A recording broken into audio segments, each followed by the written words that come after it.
સાસ ઉભા રહી ગયા. એ બધી સાવધાન હવે મારું દાન લેવાનો વારો આવ્યો.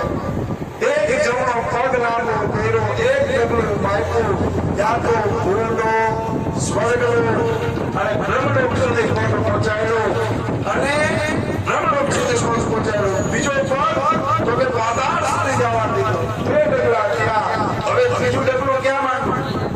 એ બધી સાવધાન જે સંકલ્પ કર્યો કે 3 ડગલા ભૂમિ તને આપ્યું, હવે કે મારે તારી સંપત્તિ ક્યાં છે, ત્રીજું ડગલું ક્યાં? બધી રાજા કહે પ્રભુ 2 ડગલામાં તો બધું લઈ ગયું, 2 ડગલામાં તો તમે મારું સર્વસ્વ લઈ ગયું. તેમ છતાં પણ આ શરીર છે ને એ મારી સંપત્તિ, એના ઉપર મારો અધિકાર. માણસનું શરીર છે ને એના ઉપર પોતાનો અધિકાર છે. એ પ્રભુ આ શરીર સંપત્તિ પર મારો અધિકાર છે, મારા ઉપર એક ડગલું.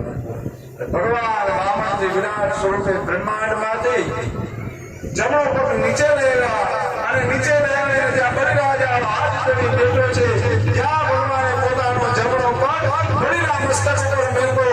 આકાશમાંથી પુષ્પની વૃષ્ટિ થઈ. બધાએ વામનજીનો જયકાર કર્યો.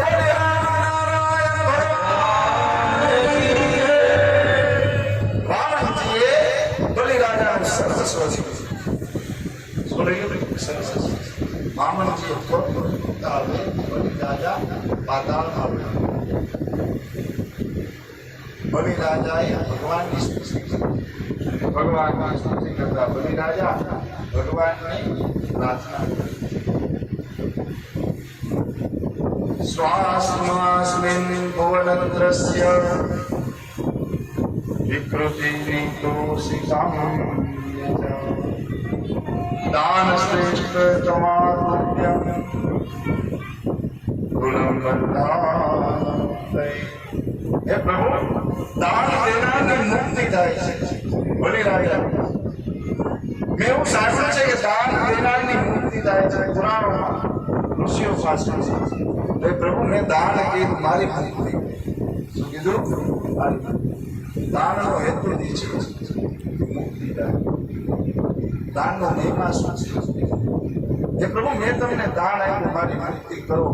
ભગવાને કીધું કે રાજન, તને મુક્ત નથી કરતો, હું તને અમર થવાનું વરદાન આપું.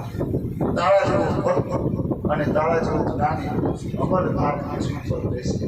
અને રાજન, તને હું અતલ નામના પાતાળમાં મોકલું છું.